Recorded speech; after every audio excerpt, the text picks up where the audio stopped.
Hi everyone, I'm returning to Tool this weekend, and I've heard 2 or 3 of their songs along the way. I think the first one I listened to was their famous Lateralis. Today I'm listening to a song simply called The Pot. It became Tool's first #1 song, topping the Billboard mainstream rock chart in 2007. It also received a Grammy nomination for Best Hard Rock Performance in 2008. Well, I am incredibly curious to find out what this is all about. Let's listen. Who are you to wave your finger? You must have been out your head. I hold deep in muddy waters. You practically raised the dead. Rob the grave to snow the cradle, then burn the evidence down. So Listen to that bass.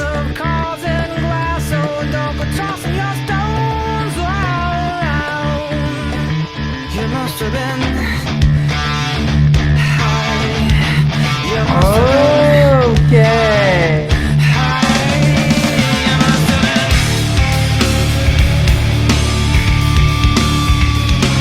Ooh, nice shifted. Right. Okay. So this sounds like it's a song about getting high,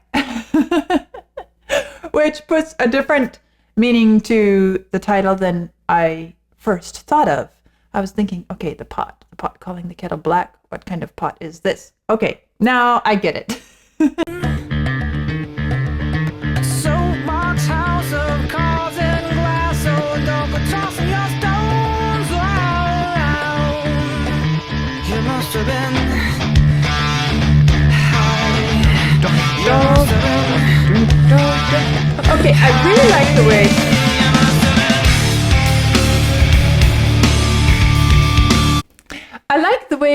the energy, the rhythm of the song is being handed off one instrument to the next. I also have to say that, okay, the opening melody, it didn't really capture me, and I'll reserve my judgment on that until later, because sometimes you have to see where it's going before you really start to get a good grip on it. What stood out to me was the way in which it starts with the bass. And you hear this lively bass happening, just with a few drums over it, but mostly it's about the bass. And then it hands it off to the guitar. When I say it hands it off to the guitar, it's not the exact same thing that's being played again. It's simply the musical energy and kind of general rhythmic and melodic material. But it's interesting because it feels like such a natural transition, one instrument to the next. And yet when each instrument takes it up, it's customized to that instrument's strengths. That's the bass. Okay, and the guitars. Dun dun dun dun dee dun dum bum bum. So instead of being do do do do do do do do do do do, it's just ding ding da, kind of the top and the bottom of that. But you still feel it all within there. You must have been.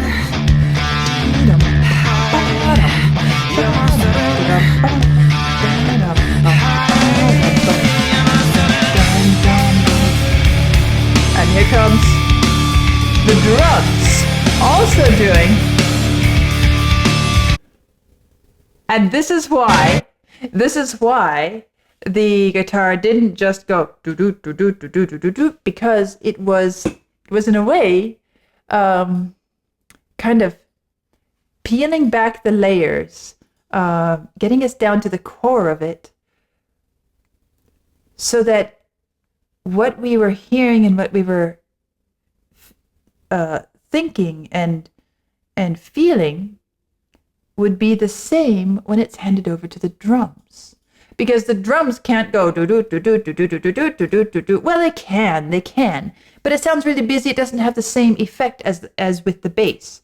So the guitar stripped it down for us, and then we hear it come in with the drums.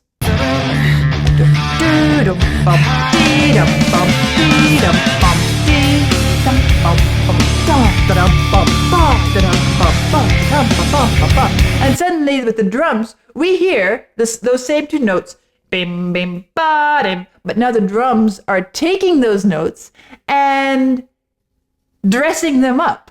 It's like the bass gave us something dressed. The guitar undressed it, handed it to the drums, and the drums said, let's put a different outfit on it. It's pretty fun.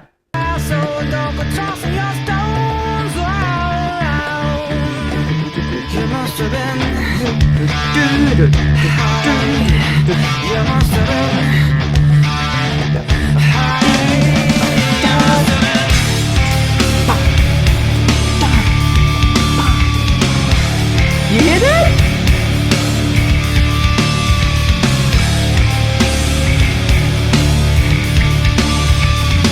And now we just get to sit in the zone and feel it. Continue.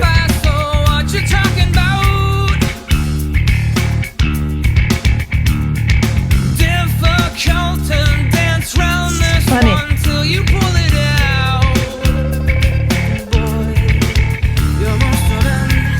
Oh, that's interesting.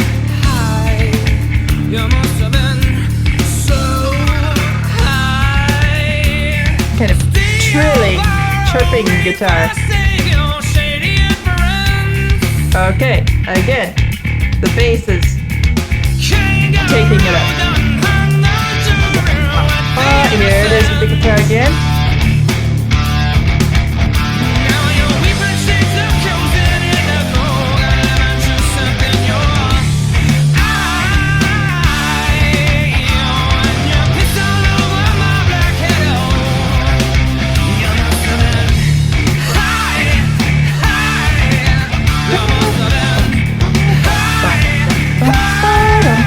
Okay, this is one of the first places where what's being sung starts to be more than just background wandering around the instruments. Because now when he's singing high, he's actually using those two extremes of the musical idea that's being passed around and shared among all the instruments. High, da, da, high, high.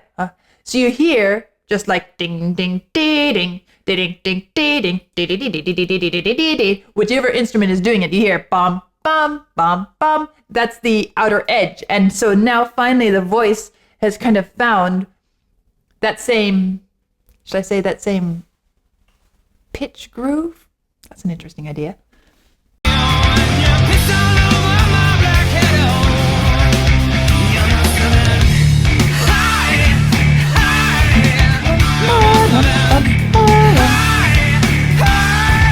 Finally, it feels like that voice is fitting into the instrumental package, right?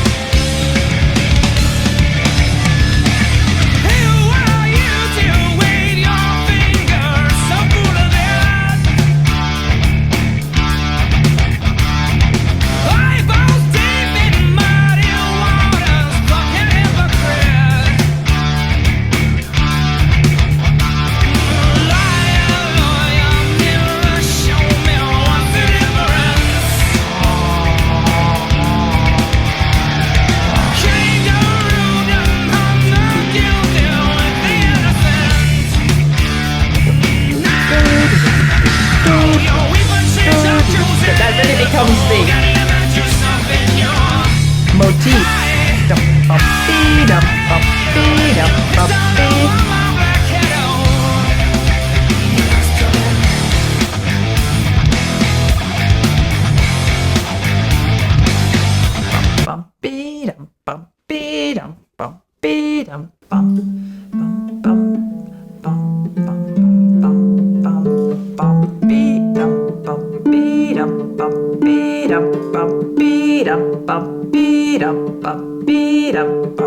Let's make sure we're in the right place there.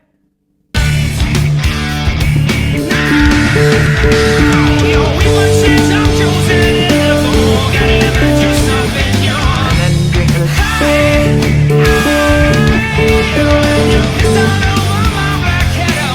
all this, everything else in the middle, and then back to it. It'll come again, I think. Or is it taking me somewhere else?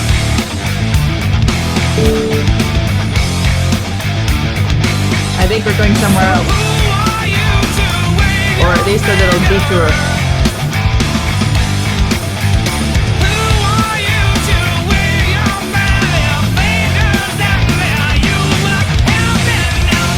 Ah, shifting.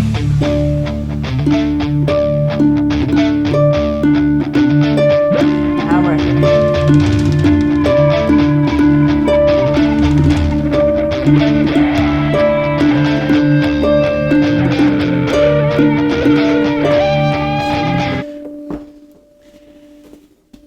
this piece is, well, from what I've heard with Tool and what I know about Tool, they really love to play with their rhythms.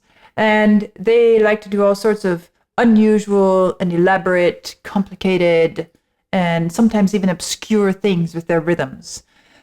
Even this one, which has a pretty good, solid rock feel, it's quite rhythmically elaborate.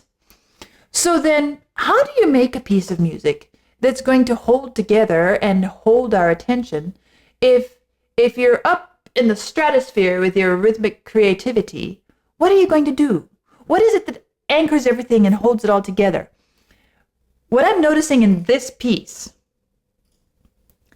is a really interesting, well thought out and creative way of keeping a common thread, keeping something that we can anchor ourselves to throughout the piece. It's a wonderful example of how if we limit ourselves, it makes us more creative. Think of it like this. If I hand you a piece of paper and say, write me 10,000 words, well, you'll need more than a piece of paper. Write me 10,000 words on any topic in the universe and make it hold my attention all the way through. You'd be like, oh, where do I even start? Which topic should I choose? So many different topics to choose from. Narrow yourself. Choose a topic. If I say, write me 10,000 words on trees. Okay, now you've got a bit more focus. But what should I write about trees? Write me 10,000 words about the maple tree. Okay, we're getting a bit... Write me 10,000 words about the maple tree sapling. You see, if we narrow ourselves and constrain ourselves, we focus ourselves. That's a lot of what the music is doing here. What they did is they gave themselves some parameters. They said, we are going to do 10,000 musical ideas, but we are going to constrain ourselves, and our focus is going to be this. Ding, ding, ding, ding, ding, ding. These are the outside edges of where we work. And since we push the boundaries in so many ways, it makes sense for us to live at the boundaries. So, sure, we can use all these notes in between.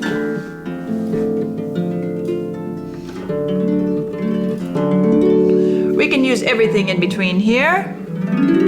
Both diatonic and chromatic, fine. There are 8 notes visible on the 8 strings visible on the harp, but there are 12 in each of those octaves available chromatically. Okay. But what a nice idea to say, we'll give ourselves all the room we want to work, but this is going to be our boundary. This is where the music is going to basically turn back. It'll go out to here and it'll come back. And since we like to push the boundaries, how about we just use this as the thing that we build ourselves around? We are going to build the entire piece of music around this concept of outlining these parameters. And it's evident from the very beginning, when the instruments are playing around, each in its own way, and passing it to the next, each in its own way, taking up the voice, taking up the rhythm, playing with the rhythm. The rhythm shifts, everything shifts, but this one thing remains constant. And this one thing becomes, we could say, the riff, or the motif, or the hidden theme of the piece. Hidden meaning it's not necessarily about that, but somehow that is the guide, the track on which we're traveling. And it's what makes it feel so tight, so focused, so compelling. It allows all the rhythmic creativity to channel itself in between these two tracks as we progress. And it's a very energizing ride.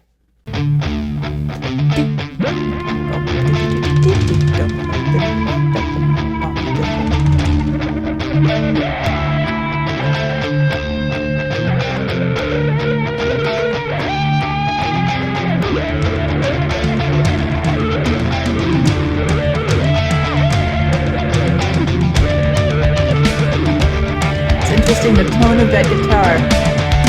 It's almost a sort of panpipes feel. And listen to it just like a massive waterfall.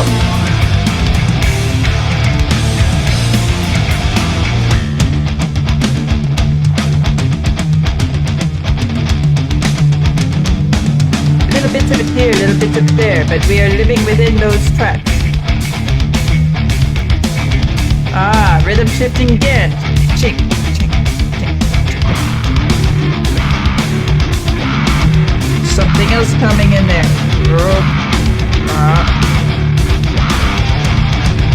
Off it goes. Something is getting ready. Warming up. Moving towards. Okay.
Okay, I've mentioned a few times the melody that the voice is singing, and it's not anything that really is memorable.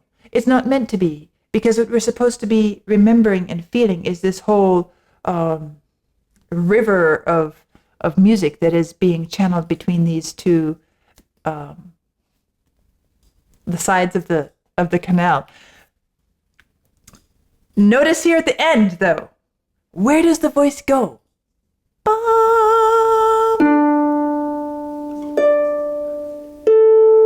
Somewhere in harmony with those parameters.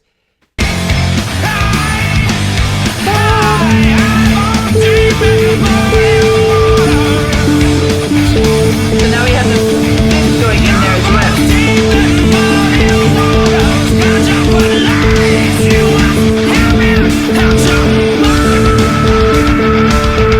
This is really what we're working with, the B and the A.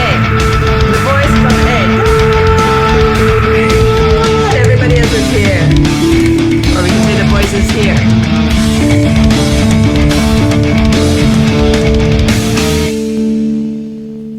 Woo! And there it ends. That's intense. It's high energy. It is, well, let's see. What did it say? best hard rock performance in 2008. It certainly feels like an impressive hard rock performance. Well, the funny thing is, by the time I got through the song, I start to think, this title, The Pot, which somehow it throws this idiom of speech into my mind instantly. The pot calling the kettle black. And this phrase, the pot calling the kettle black, it feels like there actually is a good bit of that being dealt with in this song. It's basically saying, what are you having a problem with me about? Because look at you and look what you've done. And at the same time, it's kind of accusatory, saying, you must have been high when you did that, because I can't believe you would have done that otherwise. So it's allowing a sort of excuse, a sort of escape, reason for whatever was done. On the other hand, it's an accusation as well, saying, look at you, you're such a mess. You can't even remain sober and take care of your business when you're sober. So I think it is a lot more than merely just using the drug. At least that's how I experience it. Now, I recognize there are quite a few phrases in here which may actually have to do with terminology of drug use that maybe I don't know. Maybe this line, now you're weeping shades of cozened indigo. I don't know what that's about, really. I don't know, honestly.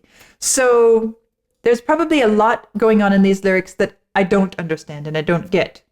Fine, I'm okay with that. But what this is really saying to me, and I think it's the bigger message of the piece, the more important message, is, look, don't go trying to pick specks out of other people's eyes when you have this big beam in your own eye. That's not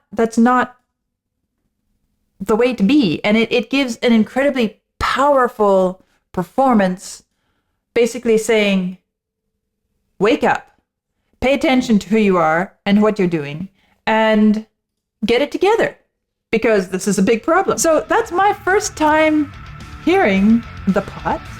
It is a truly exciting, powerful, high-energy piece of rock music. A lot of fun. And I'm looking forward to what I hear tomorrow. I'll see you soon.